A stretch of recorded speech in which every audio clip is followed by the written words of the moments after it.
My name is Darren Hupke, and this is Pixels and Polygons, part of the Soundstone Network.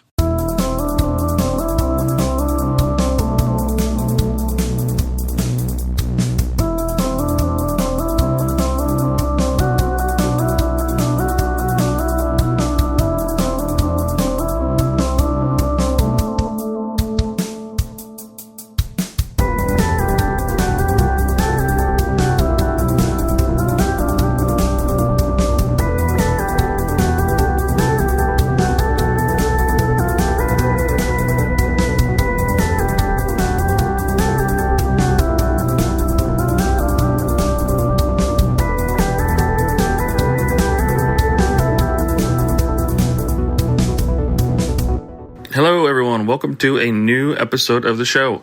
It is Friday, if you're listening to it on release day, and this is the 64th episode of the show.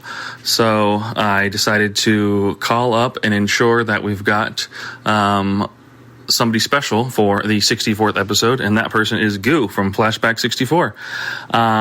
Their Nintendo 64 podcast is fantastic. I've been a guest on their show. He's been on this show multiple times, and we figured we'd make him the special 64th episode guest. You can find that after the break. We talk about some like unlockable and extra content, which is a cool conversation we don't always get to have a lot of on the show. So I'm glad we picked a fun, less answered question for the show.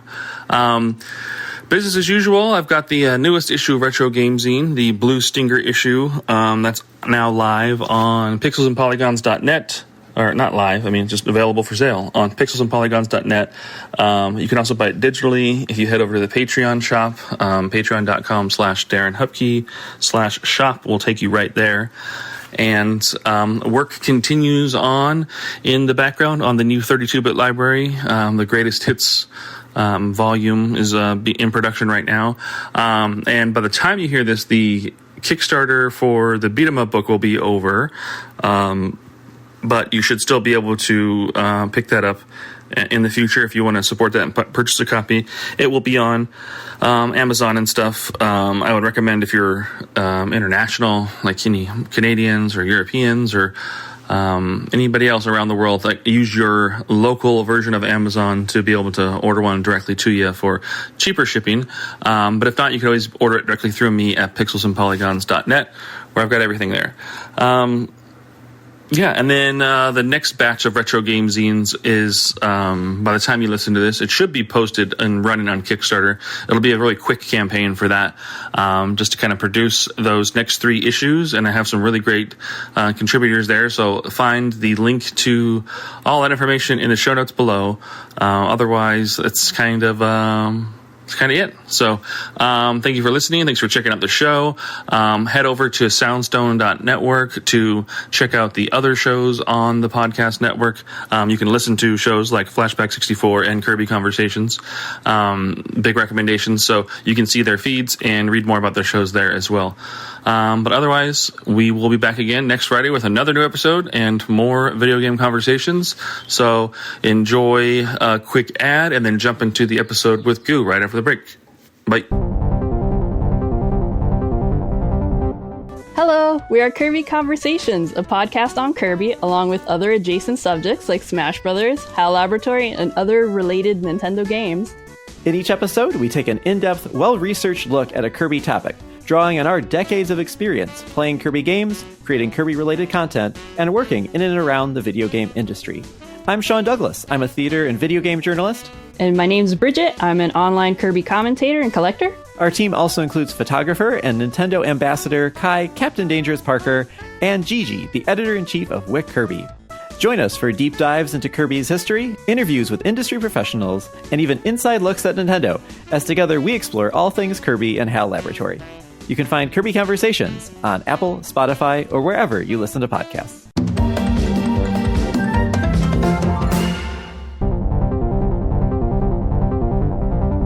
Welcome to another episode of Pixels and Polygons, a conversational podcast about video games. This week we've got a returning guest and fellow Network cohort now. This is the first time we're recording since all of this, but we've got Gooey from Flashback 64 on the show. Welcome, Goo. Hey, I can feel the brand synergy. It's off the charts right now. Yes, so we are both members of the Soundstone.network, which is just a group of like-minded podcasts. The details and everything are in the show notes below and everything. You've probably seen us posting about it. There's a lot going on with that, but it's just a group of like-minded podcast folks trying to, do their thing, but, as they do it, help others out along the way. And, we're on the same vibe and same path and everything, so why not work together and all that stuff. So we've been on each other's show like multiple times now too, so it kind of makes sense to just kind of keep working together and finding things to do. So yeah, do you have any other different pitch or way that you present that, Goo? Anything that maybe I left out or skipped? No, I think you hit upon it right. I think it's like, I would say, yeah, it's just a collection of kind of gaming, sort of retro gaming history shows, but there's a whole depth of like gaming content out there right now that are like people screaming into their camera and clickbaity stuff, and we're trying to just present shows that are thoughtful and yeah, we do. I have that hot take prompt that we sometimes talk about, but we don't like to be those types of shows that are just saying something just to say something outlandish just to get like the attention and create an argument or anything. We're reflecting and reminiscing and analyzing and like dissecting and just deconstructing our love for like these classic games, and it can be done in a way that's presentable and professional and just kind of fun. And so that's kind of what we're doing. So yeah. All right, Goo, what's new with you then? You don't have McKenna by your side. You're rocking solo here. What's new in the Flashback 64 world? Well, shoot, I didn't even think about this, but now that you mention it, we not only did we launch this network with you and Kirby Conversations, but we also just, I guess, this month, as of this month when we're recording this, we did hit 2 years of being a show, which was pretty cool. And it also coincided with our first episode of our third year. It was our last episode covering 1997 in our game timeline. So it felt like kind of a milestone, and it felt cool that like all this other stuff that we were doing with you and Kirby Conversations, like it all came at that one point. So I was like, okay, cool. Like this is we're in a new zone as a podcast, a new era. Yeah, I was going to say you got a new era for sure. Oh, that's cool. Well, check out Flashback 64. Check out Kirby Conversations. The Soundstone Network info is in the show notes below. You can follow us all collectively on Blue Sky at soundstone.network, but also Goo's Flashback 64 page, my information, also again all in the show notes below. So take a look at that stuff, check that out, give us a follow, tell your friends, help share and promote if you like what you hear. If you don't like it, thanks for getting this far at least, and enjoy the rest of your day with whatever you're gonna do. But good, then I got some icebreaker questions, some this or that's, if you're ready for them. Let's do it. Yeah. Okay. So let's say handheld or TV. Ooh. Okay. So up until pretty recently, I was more of like TV was like really the way I preferred. Like, and there was a lot of eras of gaming where I just never played a lot of the handheld titles, even some of my favorite series. And now with kind of the Switch, that's kind of blurred the lines with that a lot. And then nowadays, I think maybe just my lifestyle has changed, because a lot of my evenings I'm spent hanging out with McKenna, my co-host, and my wife, and we're watching TV or something. And so it's like, oh yeah, I often am looking for a game that I can play like on my Switch handheld, so that's kind of my preference right now. Tub thumping or candle in the wind? Oh, tub thumping by far. I was kind of disappointed that never hit number one on the Billboard charts in the US, but at the same time, in Canada, it did reach number 1. And I was like, what the hell? Like, what are we doing here? We're not even English. Canada's more English than us. I guess they got better taste. Mario or Luigi? Oh, it's Luigi for me. Luigi has always been my number 1. I would always, I'm actually the older sibling, but like whenever I play with my younger brother, Michael, I'd always be like, you're Mario for sure. You got to be Mario. I'm going to be Luigi. Or if I was playing by myself, I'd have to kill Mario first, so I could play as Luigi. Just murder him just to have access. Okay, you got to. 2 more. Let's see. Tomb Raider original or Tomb Raider reboot? Oh, see, we have that episode coming out. It'll probably be out where we talked about Tomb Raider 2. I have never actually really played the reboot ones. I've only played the first 2. McKenna has them all. She's a big fan. They're less they look fun. Like, but I don't even play like a lot of newer sort of games, and some like, I don't know. It looks all right though. Looks kind of like, I mean, this game could be at this point like 15 years old or something. Yeah, so that's maybe it's that's how like out of touch I am, I think, well, then last one, Mario Tennis or Mario Golf? Ooh, probably Mario Tennis for multiplayer for sure. Like the highs of that outweigh. I think I like Mario Golf as a solitaire experience, but yeah, the multiplayer thrills of Mario Tennis are much better. Yeah, we for more of that Soundstone brand synergy, I have an upcoming Retro Game Zine issue on the Mario Tennis Game Boy Color copy or version of the game, and Sean from Kirby Conversations is going to be contributing an article to that. So nice. More of that brand synergy there with Mario Tennis. I was just playing that one the other night. I didn't know it had this whole single player mode. I was like, my gosh. This is crazy, but I couldn't beat one of the trainings. It was like pissing me off. You get into you start to learn how to like drop shot and lob shot, like by tapping A, B, or then B, A before you hit it. And like there's skill you get to it. And then like, you can also go back out and you can go to a, like an office building, like in that little area. Like if you walk down the road towards the screen, and there's some like computer simulation things you can play against. There's like 4 different levels of difficulty for these 3 different simulations. And they also give you experience to level up and everything. So you can do those and then go back to the training court and everything. But I have to give that a shot. Okay. Yeah, I've been playing. I've got like 15 hours in that, just playing it for that zine issue. I mean, usually I play enough to like refresh myself and remind myself about what I already love about it. But then I was just playing it and I was like, no, I just love this game. Like, this is just the game I'm currently playing now. And so I've been doing a ton of Mario Tennis. No, I can see that. It's super good. Yeah, that RPG mode was just like next level for me. Like, I remember having that and at the launch of the Game Boy Advance era. And so I played like Castlevania and Circle of the Moon and one other. I think I had Fire Pro Wrestling. And I may have had like one other like launch game for the Game Boy Advance. And they were great. Like I loved them. I played them a lot.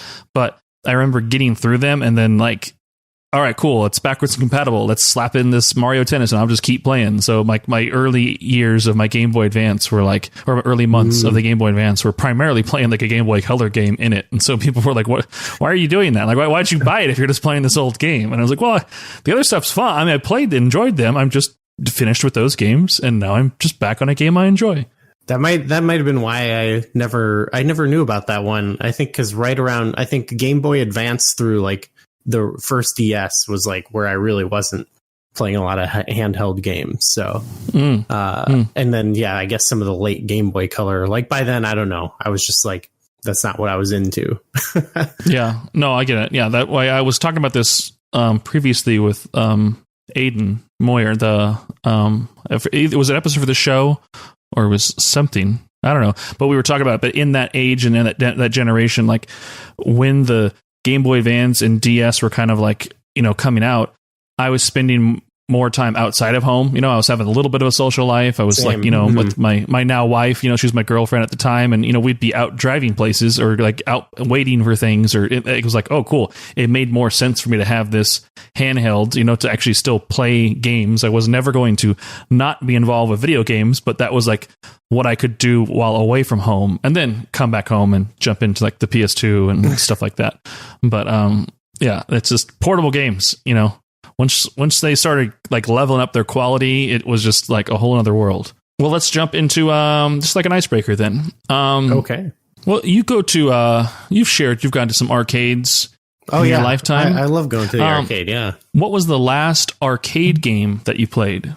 Oh, well, great. This is a great opportunity to promote an episode of our show too that should be coming out soon, because the last arcade brand synergy the last arcade game I played was Robotron 2084, because, well, we actually like last month went to a tournament that our friend put on like at our local arcade, and that wasn't part of it, but we were like, while we're there, let's play some Robotron, because we just did Robotron 64, and we played a little bit, but we didn't get a lot of time. I'd played it before, but refreshing. We didn't get a lot of time because we were trying to play the other games that were in the mix for the tournament, and but then a few weeks later, I was in Chicago by myself and I had some time to kill, so I went to an arcade there in the city and put in a couple bucks and got some tokens or quarters or whatever, and I was like, I'm sure this amount will last me, and I just played like a dozen games or so of it, and yeah, it's a sick game. I love Robotron. Yeah, I mean, like the omnidirectional shooting and everything, like this, it's a cool genre and everything. I don't think I ever really like appreciated that game, but like something like Smash TV I remember playing just because it was like a gorier version of it, but then ultimately like Geometry Wars on like the Xbox 360 and stuff, like when that came out, that's when I was like, okay, I'm into these like omnidirectional shooters. Like this is fun and this is addicting, and there's like a score chase to it and everything, and I mean, it does trace all the way back there to Robotron for sure, so that's cool. I love that. Cool. I love that style of gameplay for sure. Yeah. Mm-hmm. Yeah, there was I had a younger cousin, and we'd have to kind of pass around and give everybody turns and everything, and he's a couple years younger than me, and so I mean, there was 3 kids in this family, but I was hanging out with the one closer to my age, but then his the younger cousin, when he got his turn, he had a Robotron game for the PlayStation, I think. And I just remember wanting to play like, some Tekken or like some game that was like fun and like new and everything. And then like we had like watch him for like 45 minutes, like poorly playing through Robotron. And it was just like, that sounds this is miserable. so boring. You're so bad at this. Like, what are you doing? Like, just give us the controller and let us play our games again. Like, I don't want to do this right now. And wow. Yeah, I think maybe I'm putting some bias on Robotron from like being forced to watch it being played at a time I didn't want to be played. That our episode would be a perfect like one to do a Bizarro PlayStation episode of, because we combined Robotron 64 with Nagano Winter Olympics 98. And there was, PlayStation had before Robotron 64, they kind of ported it from Robotron X, it was called, for PS1. And so, and there was, of course, the one Winter Olympics on PlayStation, which had some different games and different countries as well. So that'd be fun. Like while we were recording it, and I was like, oh, there's these different versions. I would love to like go and play those sometime. So we should do that sometime. I will try and enjoy Robotron X. Yeah, see if I can do it for the first time. And see if I can find joy in it. I bet I could as an adult, but maybe not when there was other things going on. Also, is it Nagano or Nagano? That was something I wasn't sure about. I was saying Nagano. Is it Nagano? I just Googled how to pronounce it, and then Google is telling me how to pronounce it. Okay, so because Nagano. Okay, I was never. Well, I think we watched some stuff that said it, so maybe I had it in the back of my brain. But my whole life, if I ever encountered it, I would say Nagano. But then, like right before we were going to record, McKenna was like, "Is it Nagano or Nagano?" And I was like, I was like, I think it's Nagano. Like, because I just thought about like my intuition my whole life was probably wrong on that. So I was like, yeah. You said it on the last episode because I think you were talking about the next upcoming episode of your show. And when I heard you say it, I was like, wait, have I been saying it the wrong way my whole life? Because I've only think I've ever read it, or I mean, I've seen it written down and stuff like that. I don't know if I've ever really heard it like pronounced or in conversation. So like, I had that question actually. I never asked you earlier, and so it's just funny that it came up now. The more you know. Yeah. Okay. Well, let's get into the main topic then. Mm-hmm. You had thrown interest out there in doing a couple questions with me, but this one for this episode, we're talking about, do you have a favorite secret, bonus, or unlockable gaming mode or character? So that's a big, generalized thing. There's a lot of things that kind of slot in there and where we can take this conversation. But yeah, what stood out to you when you read that? Why did you want to answer this question? So my answer is a little bit, it's slightly more, it's meta actually, because when I read the question, the immediate thing that came to my mind, which was something that I loved back in the day, was the unlockable system that they had in Super Smash Brothers Brawl. I don't know if you recall this, but like, in Smash, they always have a bunch of unlockable characters and music and stuff like that. But in Brawl, like the way they presented it was like you had like this big wall of like glass blocks. And when you'd like unlock something, it would like shatter open and show you like if it was a song, like a little CD, or it'd have like a little model of like the item or trophy or course you unlocked. And you could see, I believe you could like hover over the nearby blocks to see like what were some of the things you had to do to unlock that particular thing. It'd be like beat this mode with every character, and it'd be like a red block you could break. But then there were some that you couldn't, but you could also coincidentally unlock them. So it would like shatter open that block and create like a new area you could work from. And also they also gave you a couple of like hammers you could use. Like if there was one you're like, I'm just never going to be able to do this. Like I think they gave you a couple hammers that would let you just break the glass block and unlock the thing. And I think you might have been able to like gain, I don't remember, you might have been able to gain some of them by doing things. But anyway, me and my friends at the time, like this is what I was doing instead of like mobile gaming, was just a lot of multiplayer with friends at this time. And we treated this mode, I mean, it became like its own game, like I had one of my friends who was like really good at Melee. And so when Brawl came out, like he was, ready for it. And we just played through this, and we were like trying to do everything we could to like clear the whole wall and like use as little of the hammers as possible.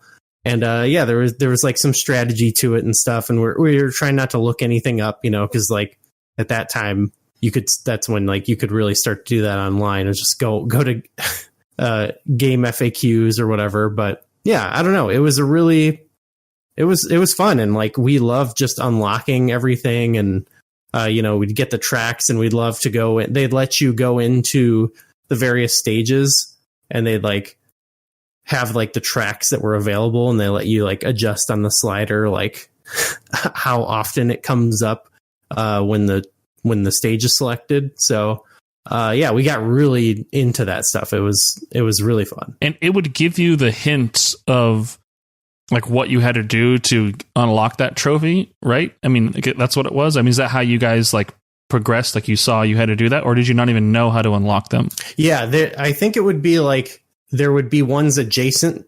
I believe the adjacent blocks to what you've already unlocked would have a hint, and then there might be some that were like further off, that you couldn't see as well. Or you couldn't see until it was unlocked, but you might accidentally unlock that, and it would create a new front in your battle to unlock everything. Gotcha. And I found a picture of that now. Yeah. Oh yeah. I don't know why I don't remember this. I mean, maybe I didn't play Brawl as much as I thought I did. Yeah, you found if you see like there's red, like ones. Yeah, I believe the red ones you could see the hint for. If I'm not mistaken. And then there's like this one. I mean, the one that is highlighted in this screenshot says, clear subspace emissary, but that was like the center, nearly center one and everything. But yeah, there's red blocks, blue blocks, ones they've already unlocked here in this. And yeah, you can use hammers to smash them.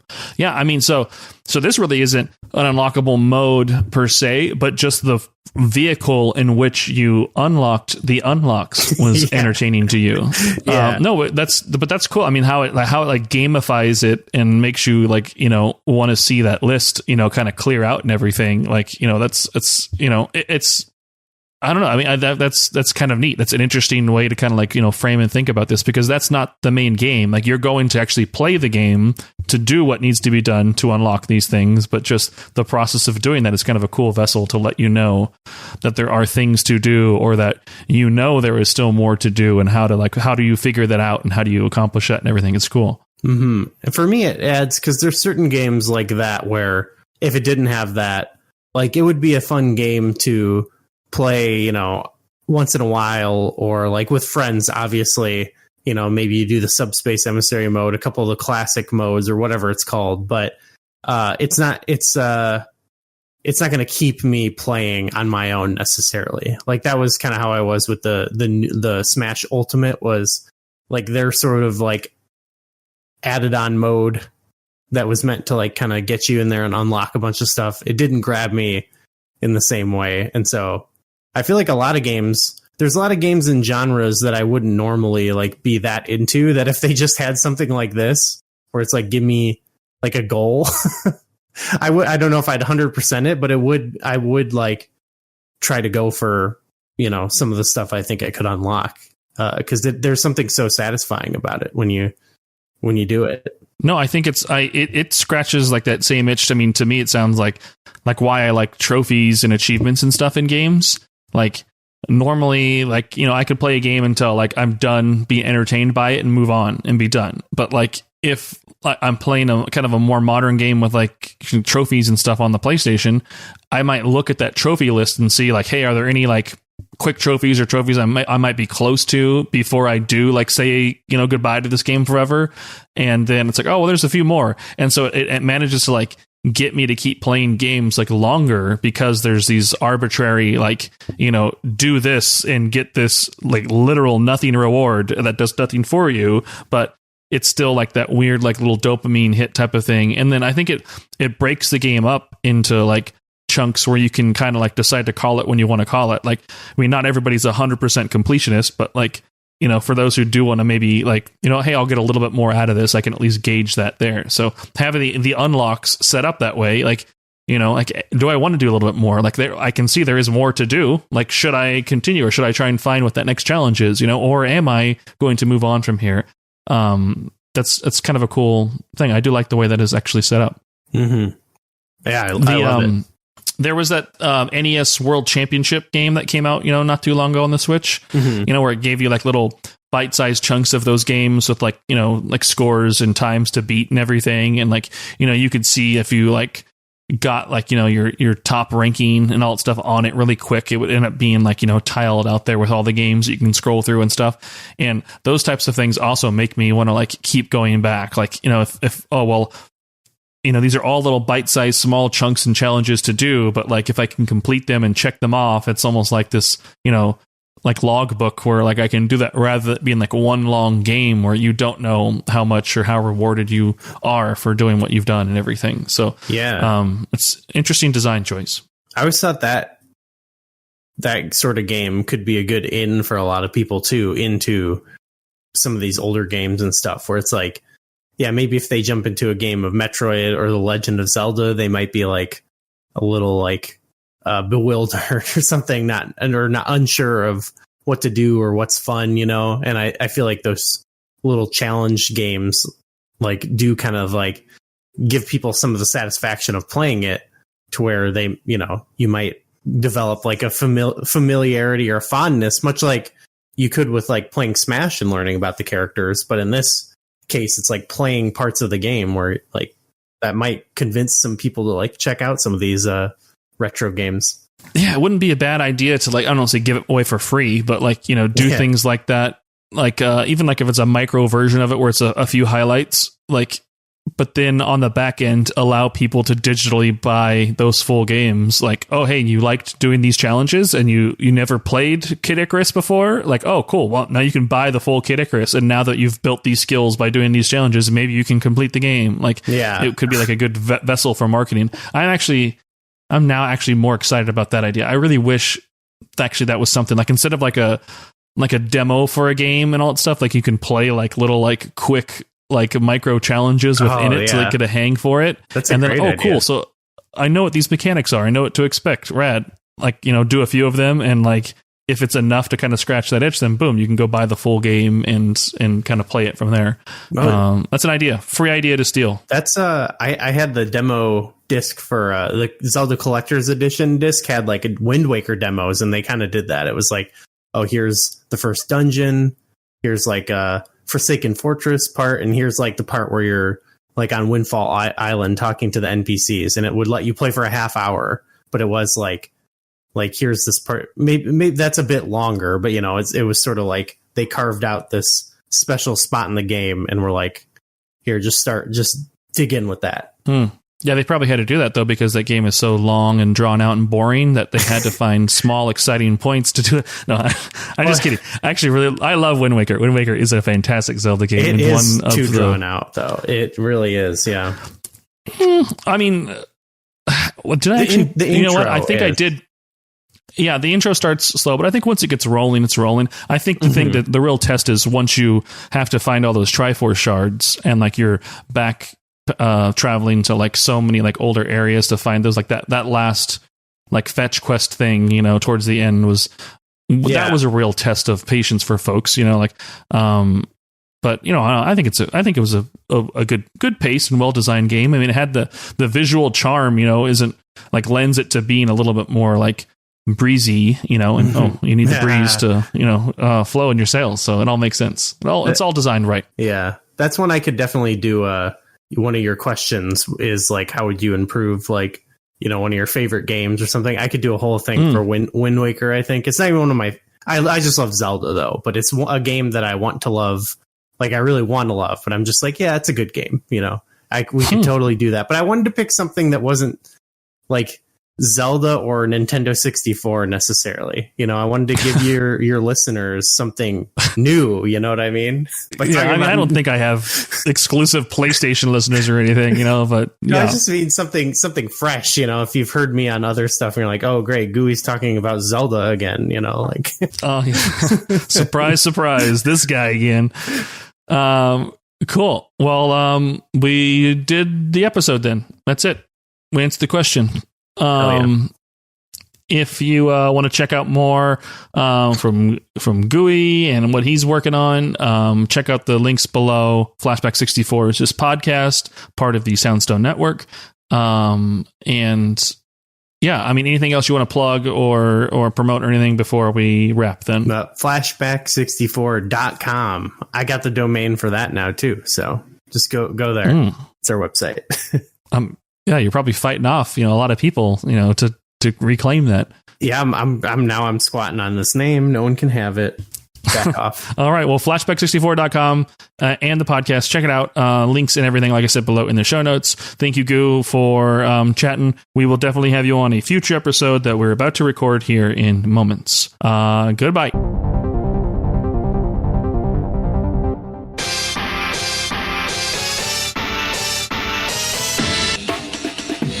Listen to Flashback 64, the chronological Nintendo 64 podcast. Hosts Gooey, McKenna, and friends flashback to the 90s and early 2000s with a look at the Nintendo 64's catalog and its contemporary cultural and historical context. Starting with the console's launch titles and proceeding in release order, we discuss classics like GoldenEye, Super Mario 64, and Star Fox 64, as well as some not-so-beloved games, lesser-known titles, and everything in between. Along with game-specific deep dives, we also cover other bits of pop culture from the time, like films, music, and more. Subscribe wherever you get your podcasts.